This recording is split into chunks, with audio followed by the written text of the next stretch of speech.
Well, welcome to another session of Journeys of Hope. Today we have one of our presenters who's actually been on a couple of different crews with us, Sharon Ehlers. And Sharon, you have kind of a unique approach to grief that I'm going to let you talk about later on. But before we go into that, tell us a little bit about yourself and kind of what brought you into serving others in the grief world. Well, thank you, first of all, for having me. My career has been a cybersecurity engineer, and so I've worked in corporate America, and I was faced in my own personal life with several very tragic losses. I lost my best friend and my former fiance both to suicide, and that just threw me into a tailspin. And I think because I didn't know how to grieve, or at least I thought I knew how to grieve, I threw myself into my work. It didn't really work out for me. So as a result of their deaths, I decided that there's got to be a better way. And I really researched and tried to find things that would work for me. So at some point, I realized that nothing else was really working, and I decided to sort of create a combination of my own modalities, I guess, that would work for me. And as a result of that, I was able to create a business that focused on helping other people get through their grief, kind of using the tools and techniques that work for me. Well, I think that is really fascinating because it seems like what you did was you kind of gave the try of let's see if we can avoid grief, and that didn't seem to work for you. And then you went to your natural skill sets. I mean, being a cybersecurity, you probably have an engineering mind and kind of think things in that direction. So you went back and kind of looked at that. But what you came up with really is very different than what I would imagine an engineer would have come up with. So why don't you talk a little bit about what it is that you do with your Grief Reiki? Well, I think what I found out is originally I just kind of threw myself into my career at work and ended up working way too many hours. And over time, I realized that there were certain things that I was doing that was really not helping me feel better. It was keeping me away. It was helping me, as you said, to avoid my grief. And so I started to change in my engineering brain. I started to change my approach, and I started thinking about, well, what kind of things can I do to help myself emotionally? What things can I do to help myself physically? Because physically I felt like my heart was going to burst out of my chest and I was going to have a heart attack.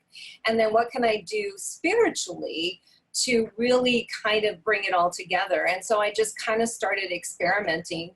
I had already been doing Reiki as a Reiki master to help me get through the stress of my job.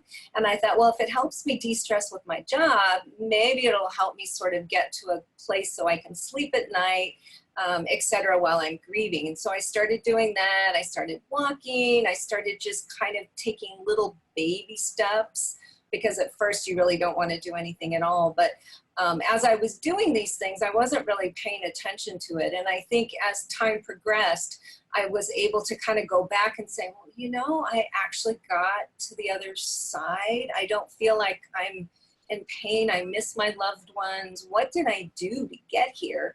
And as I went back and sort of did the engineering analysis, I realized that there were those three categories of things that I did: the emotional, the physical, and the spiritual. And I realized I had to do all of them in order to get myself to a place where I felt like I could move forward in life. And so that was sort of what happened for me. I kind of did it, didn't really think about it, and then went back and said, oh, let me do an engineering analysis and figure it out. It was like, oh yeah, this is what I did. I talked about them. I did Reiki. I went outside in nature. I made sure I was out in fresh air, renewing my energy and things like that. So that's kind of how Grief Reiki was born.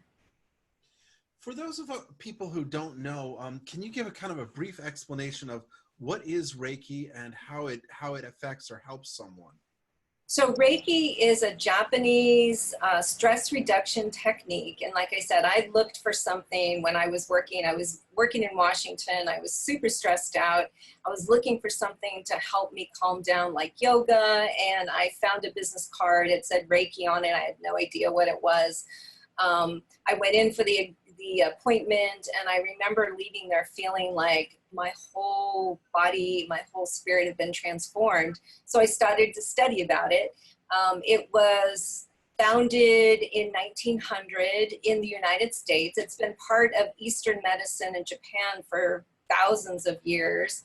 And they brought it to the United States and started growing and transforming, and people started studying it.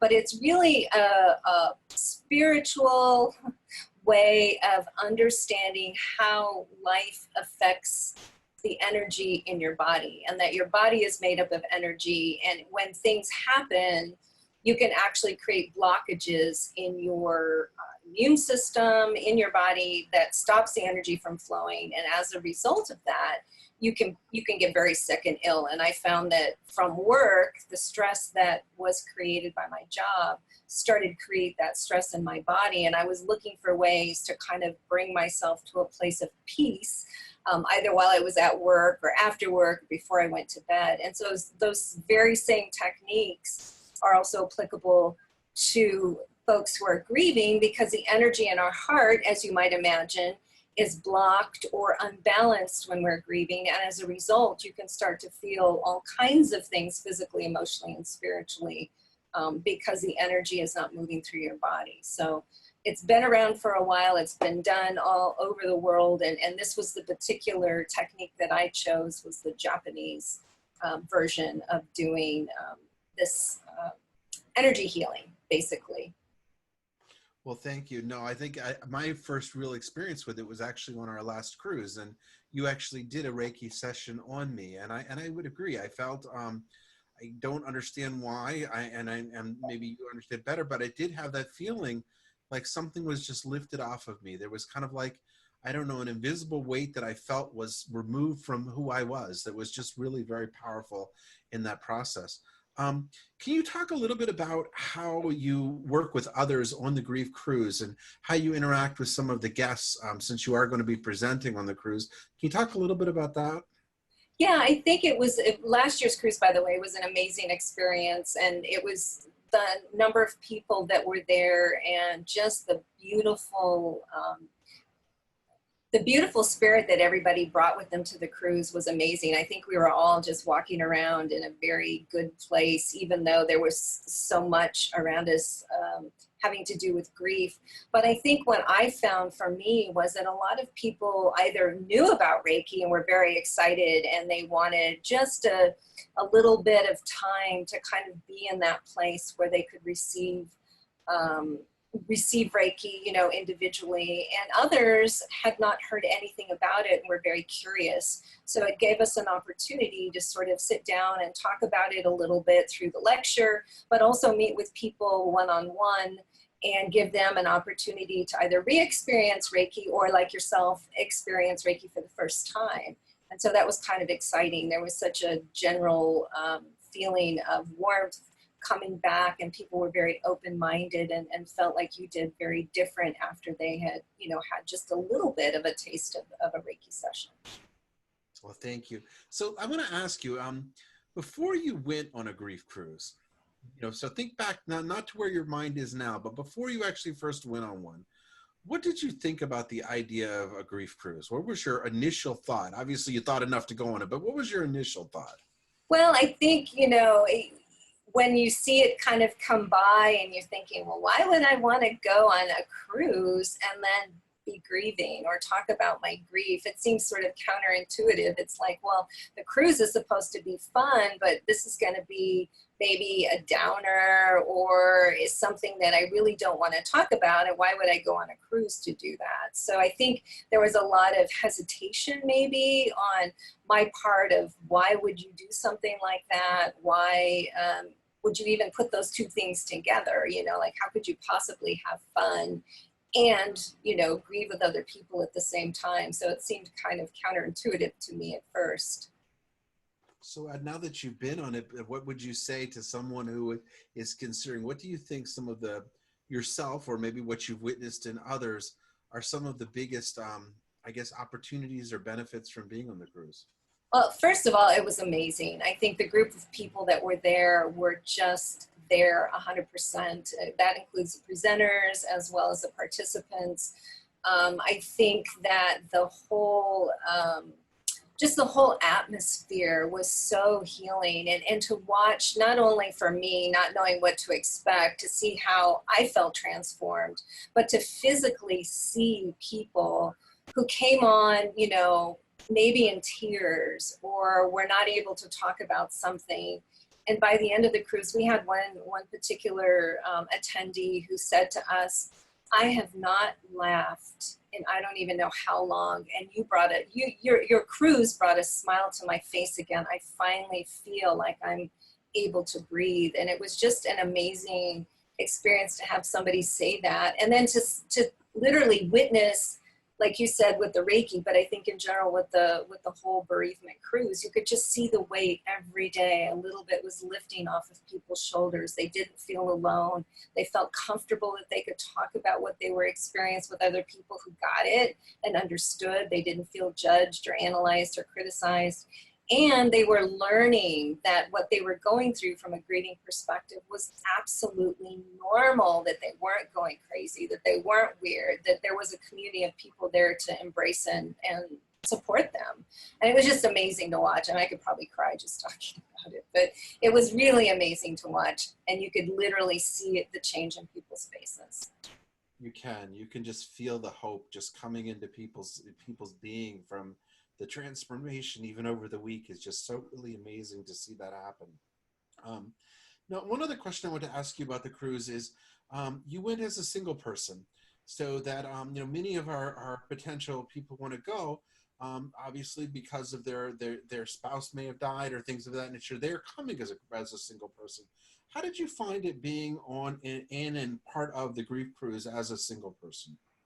Yeah, I think at first I was like, you know, most people, and it's not so much how you feel, it's what the other people around you say. Like, you know, you're going to go on a cruise, a grief cruise by yourself. I mean, how fun is that going to be? But I think the whole point that I learned while being there was that a lot of people were there alone. And we formed this bond with each other where not only were we bonded in the actual, you know, I don't say lectures, but in the whole program that the cruise had to offer, but we went through so many different experiences together, a lot of them fun things, and in other cases, you know, bonding experiences like, you know, the burial at sea or the ceremony at sea for those who had died. I think there was something emotional that just tied everybody together. So I never felt alone. I never felt like I was by myself. I felt like I was with this huge group of people. And if there were days or moments where I wanted to have a few, you know, minutes alone, I could do that. But if I wanted to be around people, I didn't feel uncomfortable. Everyone felt we felt like family there for a while. I mean, by the end, I think everybody felt like family. So it was really a beautiful experience for somebody who was traveling alone, at least from my perspective and what I went through. Well, thank you for sharing that. I think that's really important for people to hear, because I know that that's one of the fears that people have before they make the choice to go. So I hope that they'll make the same choice that you did and experience it for themselves and be able to find out how it actually does come together. How would somebody get in touch with you if they wanted to, you know, work with you on what you do with the Reiki and things of that nature? How would someone go about doing that? Well, I'm on social media as Grief Reiki. That's an easy way to do it. I have a Facebook page, Instagram. I also have a Twitter account.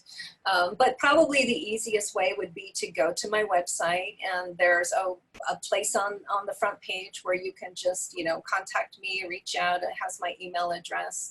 And the website is www.grief-reiki.com, and then we can talk over the phone and figure out something that may work for you. Well, thank you very much for sharing your experiences on the grief cruise and your experience of finding hope after your loss. And I look forward to having you on the next grief cruise. Thank you very much. I'm excited. Thank you for having me.